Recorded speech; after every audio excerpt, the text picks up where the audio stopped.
No, stay. You gotta stay here, buddy. Stay here. I got pistons 1 and 2 on my bench here, my clean working bench. I dissected the piston rings off of each of the pistons, and you know, I don't see a lot. I really don't see much damage on any of these, but I do see a ton, and I mean a ton of carbon built up. You know, I don't really see anything too crazy wrong with them. They were probably just fine, but the carbon built up is insane. You know, even on the oil rings. So I'm not too sure what's going on there.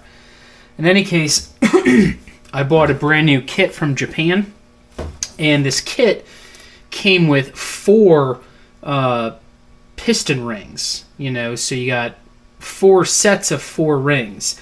And this kit has, or I should say, these pistons only have 3 rings on there, not 4. Looking at the manual on this C240, it looks like this application came with 2 and 4 piston ring sets. So in order to make sure I have the right one, I'm going to open these bags up.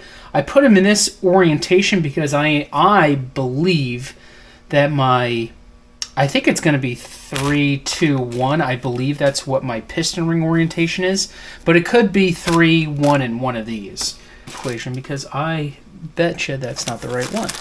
I bet you that's probably at the start of the 4 piston rings. So I bet you the right ones are going to be 2, 3, and 4. Let's see.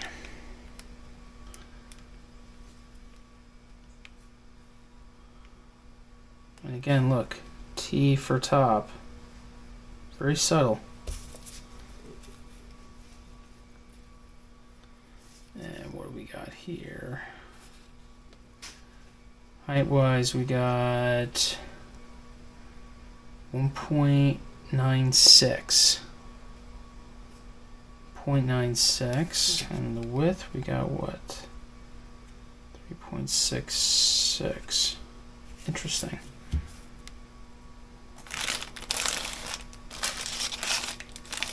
Let's go to my third one here.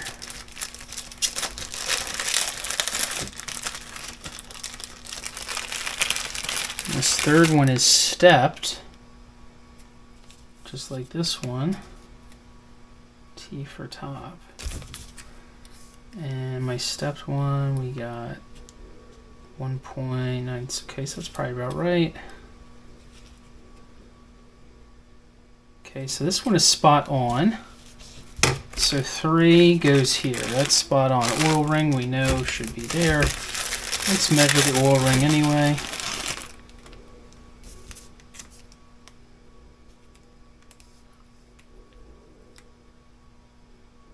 Spot on.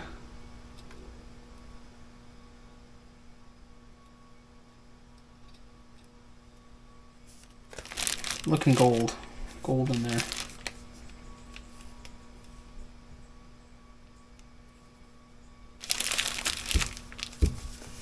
All right, let's figure out what's going on with our top rings. So, 2.49. Yeah, okay, so this is the first one then. 2, 3, 4. So this, although we got them, we're not going to use them. We don't need them. Okay. So now that I know the piston ring orientation, I'm going to replace the piston rings on each of these. But I want to show you guys how to properly gap check your piston rings. And ring gaps are very important. I got a fly here. Ring gaps are really important because it's a skeeter. Anyway, ring gaps are important because this mosquito. 1, 2, 3. Ring gaps are important because if you're gapped too tight, you're going to wear the piston ring prematurely and cause damage, and then you'll get blow by before you know it. If you have too much of a ring gap, you're going to have excessive blow by to start, and you will create excessive carbon and whatnot on the rest of the piston rings, more load on the piston rings, etc. So what I'm going to show you is how to properly ring gap these brand new piston rings. So I'm going to slip this in here like so. And I'm going to take, the manual says to take the piston itself and drop it on the head. You could do that just fine, but I have a little piston ring tool that I use, and, it's just cheap and easy, and it always works. So just rotate it and make sure we're even, and put that aside. I'm going to take the camera closer to here so you can see what the existing piston ring gap looks like, and then we're going to measure it. So right here, at the top, there is a slit there where it says N and then space T. T means top for top. And you can see a slit there. That is a piston ring gap. I'm going to get my feeler gauges and we're going to see what... There is that mosquito. So this Isuzu calls for the smallest ring gap to be 8 thousandths of an inch and the biggest to be 15 thousandths. So, taking my 8 thousandth feeler gauge, and it fits in there no problem. So on our tightest setting, we're golden. And on our biggest setting, this is 15 thousandths. And it feels a little... Can't get it in.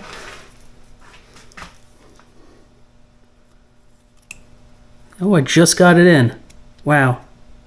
Just got it in. So I think this thing is perfect. So we know that the piston ring gap on this one is mint. Wow, I just got it on there. And that's 15 thousandths, the biggest setting. So we're gonna leave that just as is. We will come across a piston ring that needs to be shaved down, or ground down, I should say, and I will show you how to grind a piston ring down. Just did a super light hone on these cylinders because they're already good. So right now I am just taking the piston rings off. Everyone has their own method of doing it, and some people will hate on my method, but I like to use a pick and then I work it back and forth. So like I said, I really don't think this engine actually really needed a rebuild. We did it anyway because that's what the customer wanted, but probably could have got by with just rebuilding that injector pump. But I think that's part of the issue. Like when people don't know what's wrong with things, they assume the worst, and they probably overdo a lot of stuff. You can take a look at what the side grooves look like. It's dirty. And before I put new rings on this, I want to clean the piss out of these ring grooves because there's a lot of carbon built up. It might be tough to see, but especially on the top ring gap there, or the top ring space on the piston, where its home is, there's a lot of carbon built up in there, which is very normal of diesel.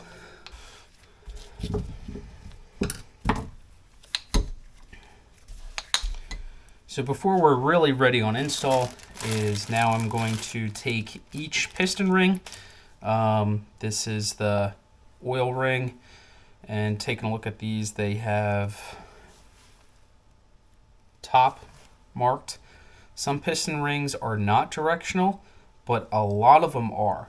And the Japanese have each one of these directional. So I'm going to go gap check this oil ring. If it's within spec, I will install it. If it's not, I will grind it down and check it again and then install it. And I'm going to do that process 3 times. So I have a bucket of oil. I'm going to lube after I gap check and make sure everything's good. I'm going to lube up each of the oil rings good and then install them on this piston. All right, so the piston rings are all on. The one thing I don't see in the manual is, so on the top of the pistons here, there's like a little divot. It's almost like a blow-by guide, if that makes any sense. And there's no mention of that in the manual. And so for the piston ring orientation, you always want 180 offset them. So the initial relief here in the piston, I'm just going to offset this 90 degrees. So that way the first piston ring gap is 90 degrees off of this gap, or I should say 180 degrees off of this gap. And then the second piston ring, we will shift over, so it's 180 off of this one. And then finally the oil control ring, we will put 180 from the secondary ring. So that way we have maximum protection against blow-by. All right, let's line up the pistons and get ready to install and lube up the clamshell bearings. One thing I forgot to mention is after I gap check the piston rings, and then before installing them onto the piston, I like to take a file and I file the edge of the two cuts of the piston ring. That way there's a nice little chamfer on the sides. Now it's nothing drastic. You'd have to look under a magnifying glass just to see it, but I just try to cut a little bit so that way there's no burrs, no sharp points cutting the liner as the piston's moving up and down in the cylinder. So it's a manual little process, but I use my manual little mini file to do that.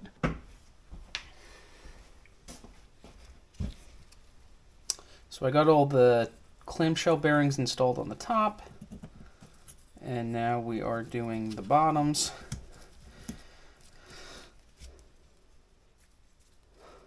So this is the last bottom clamshell bearing, and that snaps in like so. Each of these clamshells, they have a little cutout, or I should say the bearing caps have a little cutout for the clamshell. That way it doesn't move. So I'm going through and I am lubing up each of these journals with a gross amount of lube.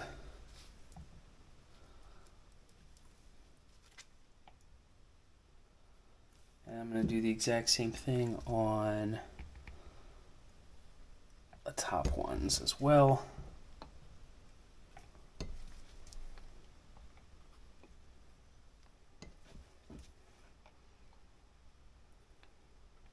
Okay. So, let's work this in. Scoopy shit. And then we will be installing these pistons into the engine block, and then we will install the rod caps, and then we're going to find the torque spec and torque these accordingly. On this Isuzu piston, they did things very nice, and I'll show you on the top of the block as well. Each rod is labeled with piston 1, 2, 3, and 4. And then on the top of the piston itself, there is a letter. This one is B. So B points to the side of the block it's supposed to go to. That's really nice for directional orientation. All right, so looking at the piston here, I got a B, B, cylinder 1. All right, so we're gonna put it in this orientation with this B facing here. First, I'm gonna dump this in an oil bath. And remember we said B, so it's gonna be this orientation. We're gonna do a final check of your piston rings. Make sure that they are offset from one another properly. And we're looking good. So let's slip this in.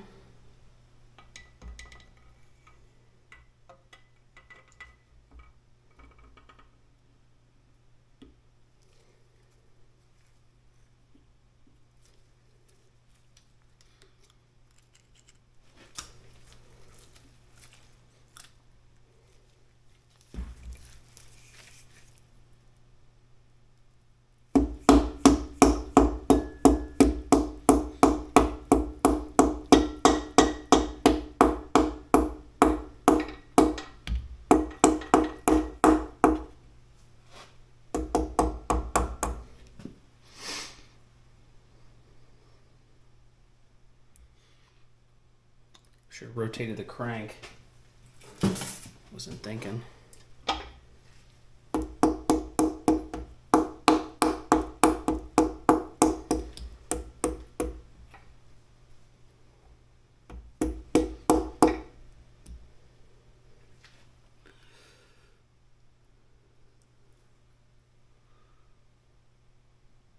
Okay, so that's one.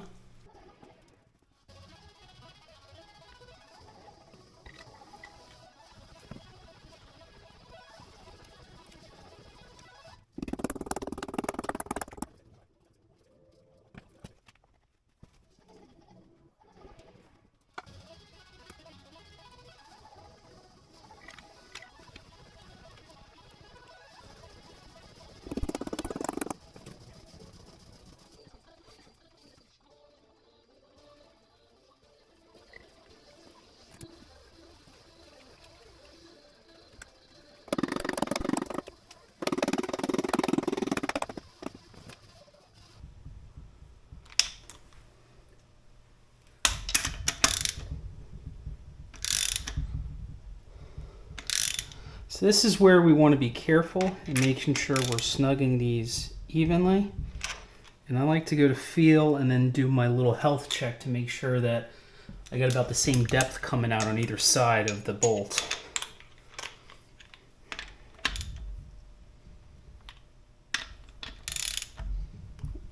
And I'm just like feeling for when it's like snug. That way it's evenly distributed. See, this one's loose.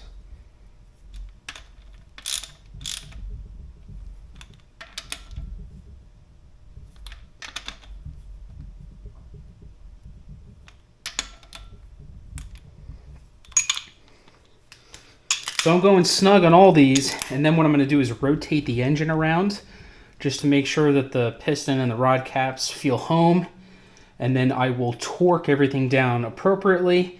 Isuzu wants these between 57 and 65 foot-pounds. I'm going to go straight to 65 foot-pounds and see what it feels like. Make sure she's moving okay.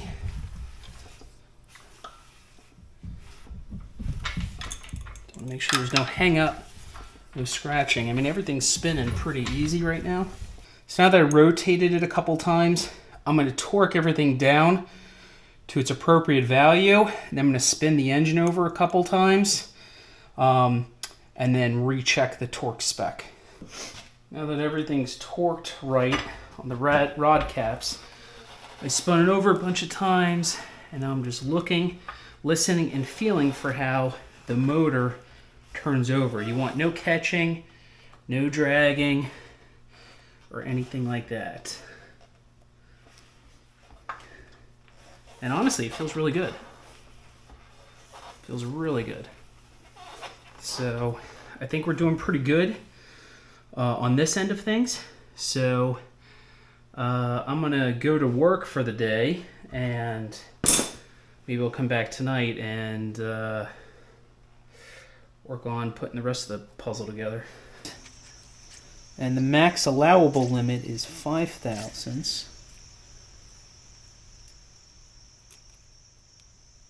I can't get that in. So I'm going to say that's good. What about the outer? Oh, I can't get the 5 thousandths in.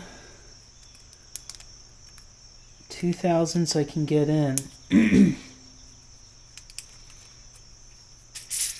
So the highest limit is 3 thousandths pretty much. It's 28 thousandths.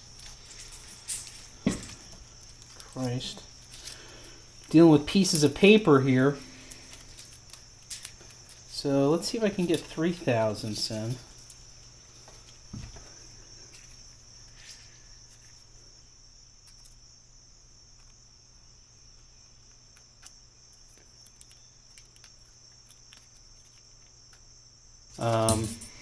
I can't really get this in, so I think we're at 2 thousandths, probably closer to like 25 thousandths or 25 10,000ths. I don't know if I'm saying it right. I don't care. This is good. Need to ensure that this oil pump is in fact pumping oil, and you know, these like rotary vane pumps, even if you turn it by hand, they'll pump a little bit. So I'm going to fill up my little oil reservoir. I'll turn the camera over here because you can't really see it. So So I got a little bit of oil in there. I'm actually, so I don't spill any. Just put this there. I'm going to turn the crank by hand.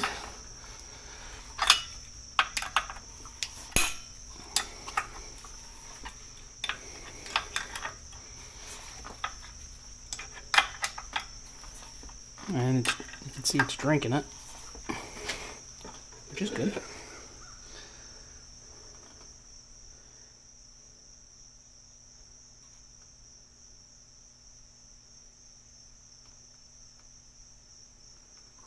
You want to make sure it's not, leaking out of the housing and whatnot, but it is, in fact, pumping it.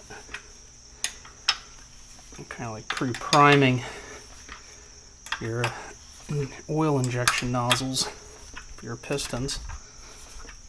Kinda.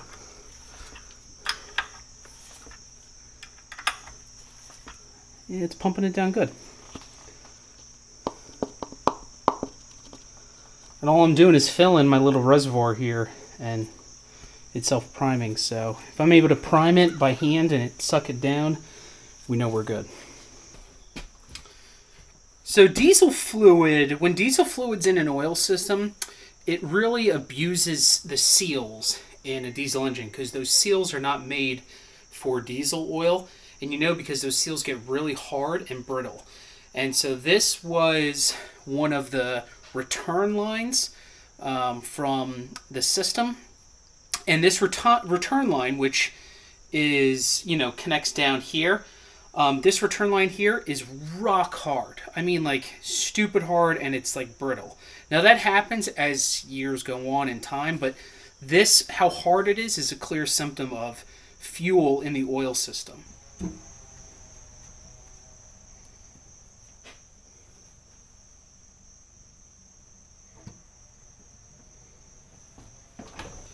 So, according to the manual, they want this snugged in a counterclockwise direction in the front, and then you do the back and complete it.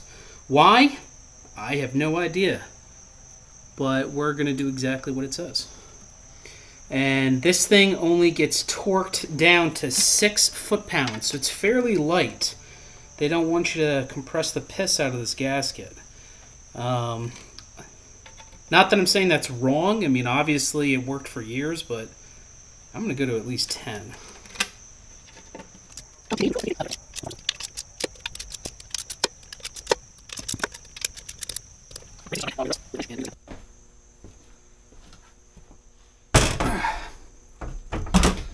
Well, I just finished cleaning up this head. Did the best I could with it without decking it. And I want to dive into it because this engine's kind of cool. It's a little different. But you can see that there they have your exhaust valve, your exhaust, intake,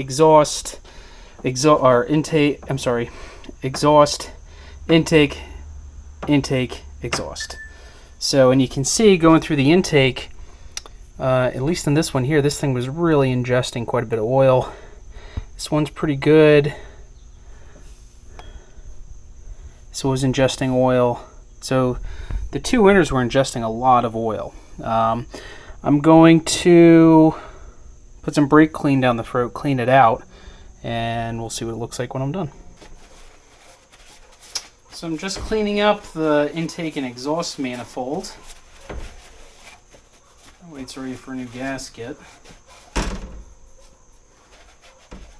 And as I was turning this thing and rotating it, I noticed I hear a noise, almost like a loose spring. It's actually odd. Listen. Hear that? I don't know what that is, other than maybe something in the thermostat is broken. It's the only thing I can think of. So I'm going to take the thermostat out and see what we find in here. What are we going to find in here?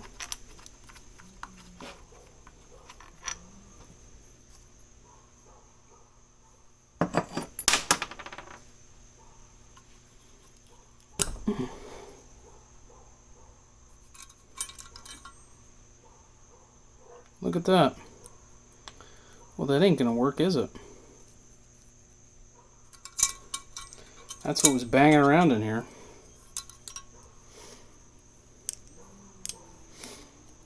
What's funny is that a typical Joe Blow's probably just gonna like put this back together, not think anything of it. But yeah, the spring and everything is stuck in here. There's the spring.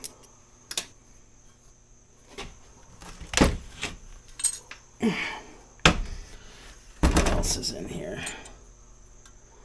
Probably it's got to be the backing, because looking, see that? What the fuck happened to this engine? Man, now I'm like even curious, like what happened to this motor, because they said the owner meticulously took care of this thing, but I doubt it.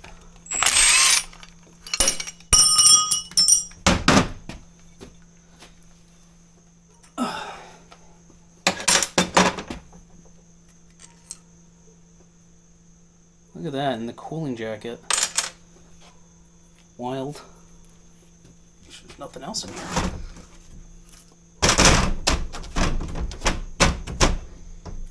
Yep, that's it. Okay. Oh, look at that. I got a Japanese symbol, like one of them house looking things. That's cool. Oh, see, top? I bet you that means top in Japanese. Top. Maybe. I don't know. Or I'm offending somebody. Probably offending somebody.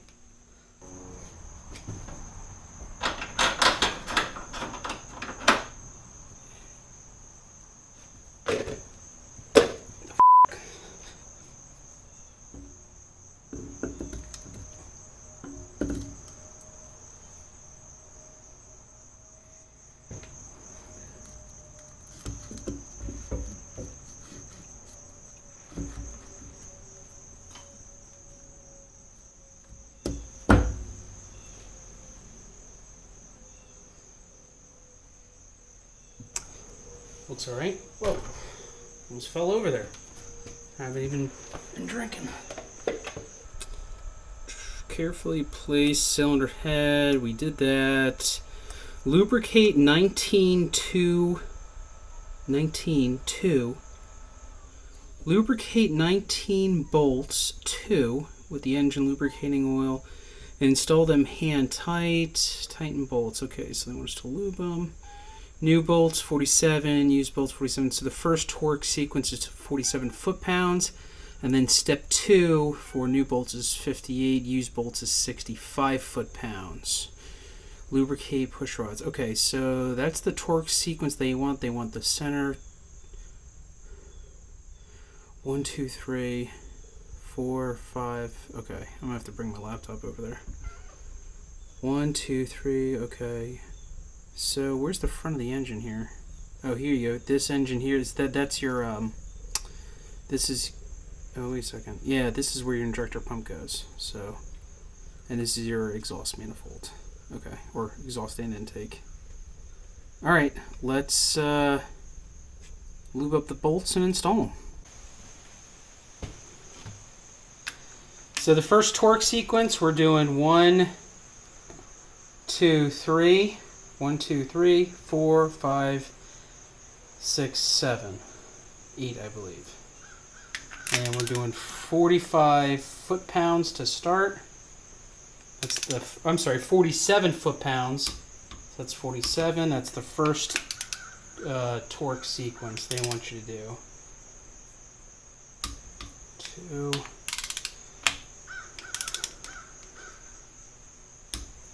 Alright. 4. Okay. This is 5. Alright, that's 5. I gotta go look just to confirm it's 6, 7, 8.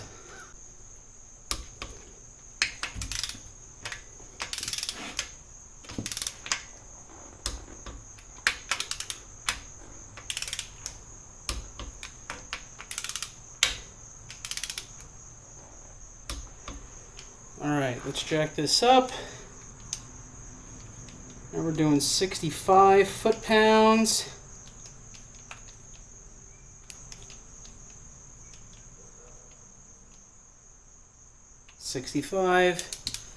And back to this torque sequence.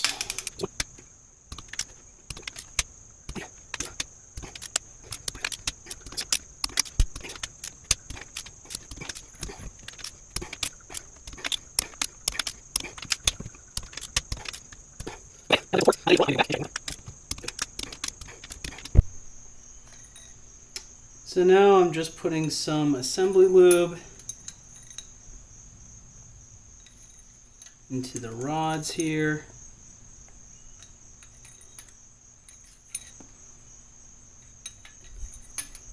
The push rods, I should say.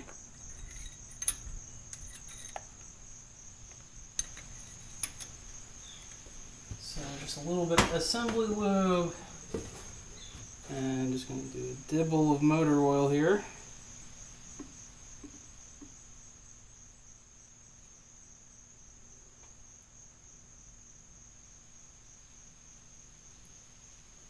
Assembly lube is like all you need, but I'm a wacko, so.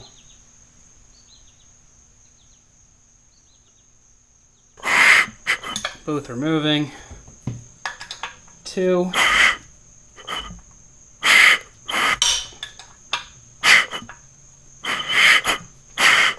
I don't see this one moving. Oh, I wasn't touching. There we go. Cylinder 1. And they're moving. Okay, so we're looking good. Nice. So the next thing we're going to do is we're going to adjust these valves. And ideally, you want to rotate the engine until you get nothing moving. You can see the valves, the rockers are moving, pushing down on the valves. And so once both of them have cycled like that, you know both are free. I do want you to take a look at the clearance here between the rocker and the valve itself. So I can move this up and down. Like I could probably move it at least a 1/4 inch. That's far, way too out. You know, the Isuzu manual calls for 18 thousandths or 0.45 millimeters. So the manual says 0.45 millimeters. So we're going to go to that spec. So to adjust these, it's pretty easy. And we're doing a cold setting adjustment. On the back side here, you have a Phillips head bolt. And then you have a locking nut. And so quite frankly, what I'm going to do is turn this bolt, and you can see the rocker arm snugging up until it's pretty much tight. And so now it's fully, touching. But what I'm going to do is put my shim, which is my 18 thousandths shim, and I am turning this. And right now I'm tight, so that's probably the exact amount of clearance I want. I'm going to loosen this just a hair. So there's a little bit of drag, just a little bit. The reason why I'm leaving a little bit of drag is because I'm taking my lock nut and I'm tightening down on this. And we're just going to snug up. Now we're going to check. And that's a little too loose, so let's loosen this up. Let's do this again. I like to leave that in there and then snug it.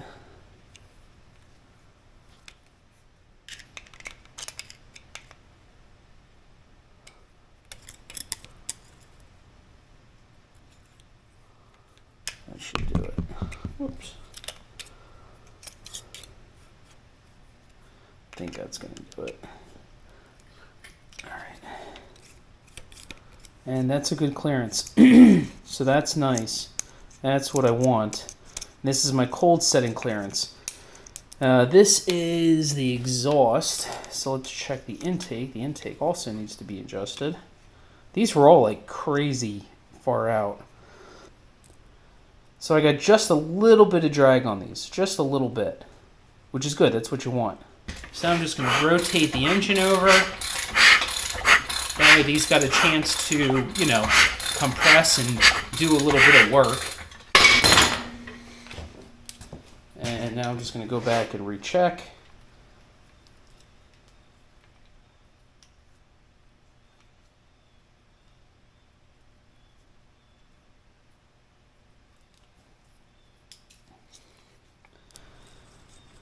That one feels pretty good. This one's perfect. This one I want to adjust. And that happens. So I already took care of the rest of the rockers. I'm happy with their settings. So I'm going to clean these up and then marker these so that way I know I torqued them. Talk about a before and after. That's what the injectors look like. And that's what they look like after I rebuilt them. So much crud and shit on these things. I'm really curious to understand what happened to this motor. So I'm getting myself set up here because I'm going to have a moment of truth here. I rebuilt this Zexel/Bosch injection pump, and that was a tough rebuild. That's not for the weak-hearted. A lot of parts in that thing. I'm gonna have a totally separate video coming out of me rebuilding this injection pump because it's gonna be very helpful for those in the future. But whew, damn. Anyway, I'm gonna hook up my 12-volt flow. I'm gonna bring you closer, and I want to ensure that this thing is no longer leaking diesel fluid into the oil system of the engine. So, moment of truth. I would love to tell you that I'm super confident, but I am very nervous. Just to explain the setup and what's going on, I'm sucking from my diesel supply. You have an electric fuel pump. It pumps. Electric fuel pump is pumping into the supply. Supply comes down. The supply should inflate the seal, preventing any leaks. Should go through the system and then return through here. Okay, let me pick you up here. So I got fuel returning, not a lot, but I got fuel returning.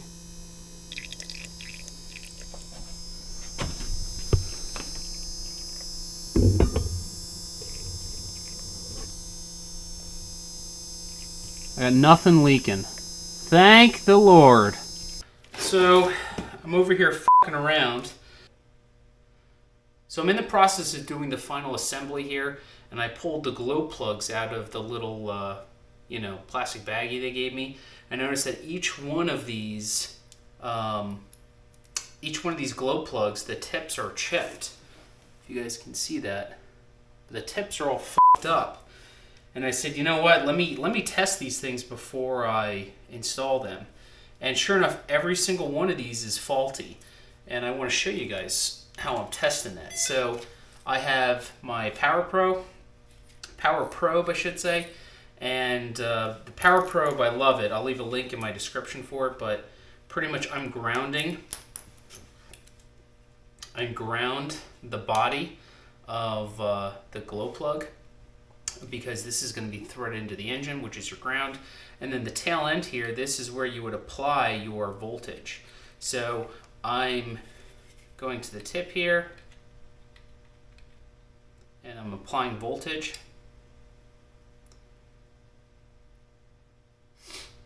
Holding, and I got nothing going on. Nothing's happening.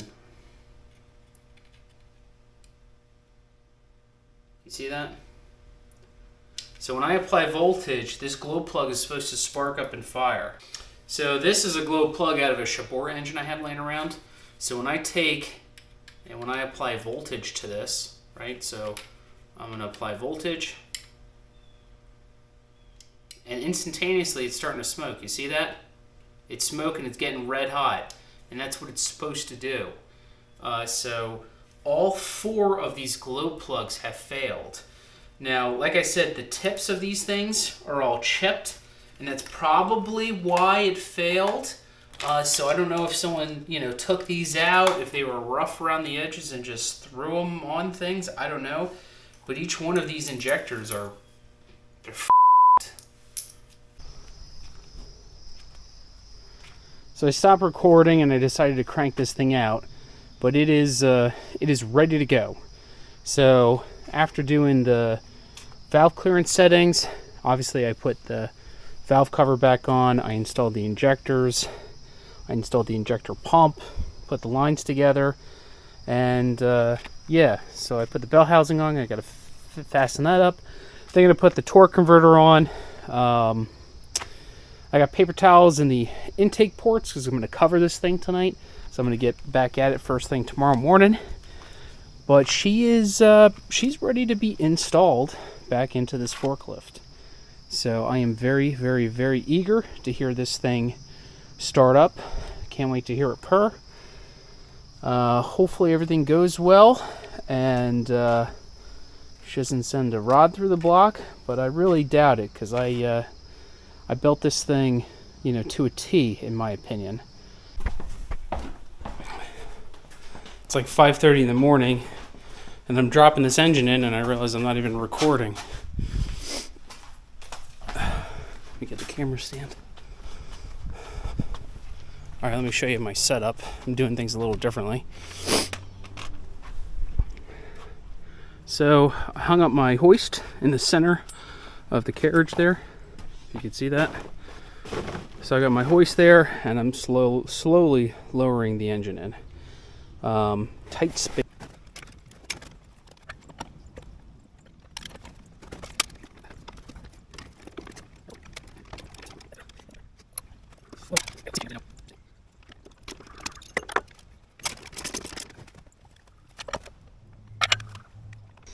Now I'm working by myself putting this motor in, so I decided the easiest way to do, because I have to get this torque converter to line on to the shaft of the transmission, I decided to put two rods of all thread. So I got two M12 rods in the flywheel housing there, and I'm going to slip it through and use those two rods as a guide to help me as I wiggle this engine and transmission into place.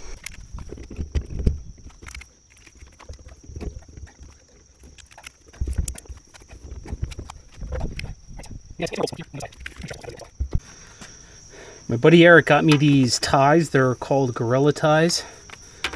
I fixed his brush hog in one of my videos. You can watch that. And he sent these to me as a thank you. So I appreciate that. And we're going to shit them all up right away. These things are strong.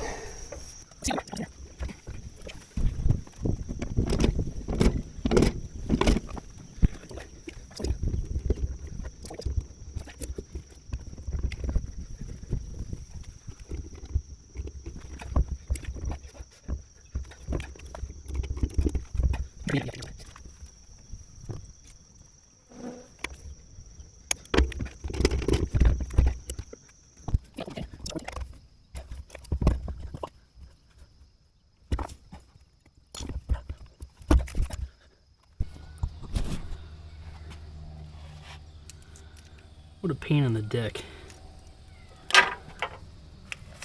Fucking cat's bitching.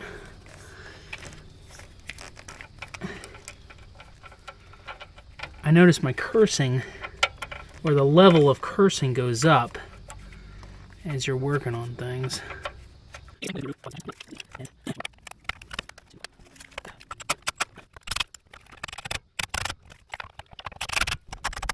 Man, this thing has been fucking up my day non-stop. So I got the motor in. I fully put everything else on. I didn't want to record it because honestly I was getting so pissed off. I just want to listen to music and jam out. Anyway, I got everything wired up. I went to turn the key. I got no fuel pressure. The fuel pump isn't working. Why? I don't know. I traced back the voltage. I'm only getting 8 volts, so there's obviously a short or a bad ground. I took this panel apart, fixed the ground, so I got 12 volts going to the fuel pump, but sure enough, the fuel pump isn't working. I tried manually like overriding and giving that thing like 14 volts, nothing. So that fuel pump is shot. So I put a supplementary fuel pump on. I wired this thing up with the right fuel filter system. It did not, this fuel filter system was not incorporated and was not in and working at the time. So that's there. And then, yeah, so I just finished priming up these lines, and it primed up so quick it was actually coughing and starting to fire. So I wanted to stop, and I figured I'd start this thing with you. Now I can't run this thing long because I got no coolant in the engine. It's just oil, but we should be able to run it for like 30 seconds, and you can hear how it sounds. So that's the key on. Glow plugs go on. They're working now. Let's start it up.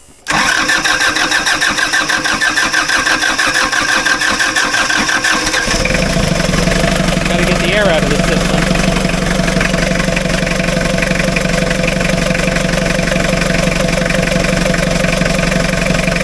It sounds good.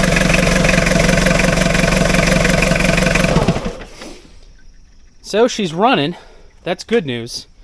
That makes me feel a lot better. So we came, we saw, we conquered, and the forklift is done. Fully reassembled, ready to rock.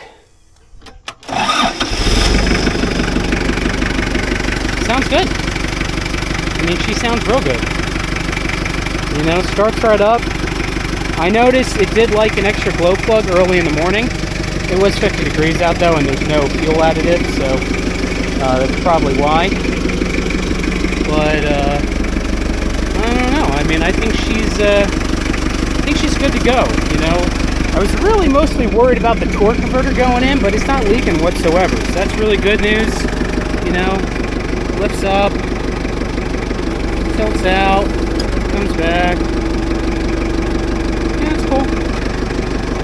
I would love to have picked my truck up with this thing, but there's no forks, so yeah, that's pretty much it. She's a runner, that's for sure. Sounds good. Good diesel engine. My first Isuzu, and I'm happy with it. So that's the end of this video. See you guys next time.